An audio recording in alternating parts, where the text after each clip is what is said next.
दुय्यम निबंधक कार्यालय रिसोड इथं वृक्ष रक्षाबंधन कार्यक्रम। श्रीमद भगवद्गीतेमध्ये श्रीकृष्णाने उपदेश केल्याप्रमाणे धर्म रक्षति रक्षितः, अर्थात आपण जर धर्माचं रक्षण केलं तर निश्चितच धर्म आपले रक्षण करेल। पण सद्यस्थितीत विश्वाला विविध प्रदूषणाने जखडल्यामुळे वृक्ष रक्षति रक्षितः असं म्हणण्याची वेळ आली आहे। यामध्ये तिळमात्र शंका नाही। दिनांक 17 ऑक्टोबर 2017ला धनत्रयोदशीच्या शुभदिनी तत्कालीन कार्यालय प्रमुख शिवाजीराव पांगरे यांच्या प्रमुख उपस्थितीमध्ये संबंधित वृक्षांचं इवलाशा रोपाच्या स्वरूपात लागवड करण्यात आली होती।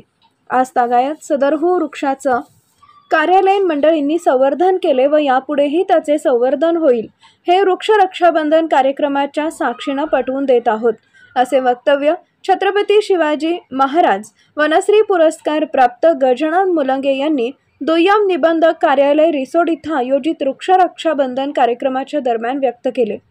कार्यक्रमाकरता बालाजी मदने, अधीक्षक सचिन चव्हाण, सुभाष बनसोड, सद्दामभाई ऑपरेटर दुय्यम निबंधक कार्यालय Risod, Santosh Rathod, Sunil Tiwari, police constable police station कार्यालय रिसोड, शुभम मुलंगे, सहयोगी शास्त्रज्ञ इटास फार्मा अहमदाबाद प्रामुख्याने उपस्थित होते। वृक्षारोपण करणं काळाची गरज का आहे हे पटवून देताना मुलंगे पुढे म्हणाले की वाढत्या लोकसंख्येच्या समप्रमाणात टोलेजंग बांधकामामुळे अंधाधुंद वृक्षांची कत्तल करण्यात आली। त्यामुळे ऋतुमानानुसार मानवाची रोगप्रतिकारक क्षमता वाढवणाऱ्या फळांचा आस्वाद मानवाला मिळणं बंद झालं।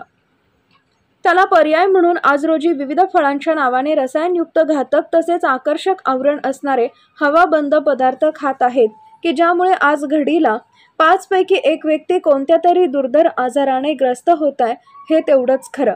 यापुढे जर एक सदृढ पिढी निर्माण करावयाची असेल तर देशी फळझाडांचं रक्षण होणं काळाची गरज आहे। हा संदेश संबंधित कार्यक्रमाच्या माध्यमातून देण्यात आला। कार्यक्रमाच्या यशस्वीतेकरिता गणेश पवार, सुभाष हजारे, गोपाल पुरोहित, मदन चौधरी, देवांश पवार, श्रावणी बर्डे, श्रद्धा बर्डे, बेबीताई बर्डे, सीमा मुलंगे, अक्षरा बर्डे, मोक्षदा बर्डे यांनी योगदान दिले।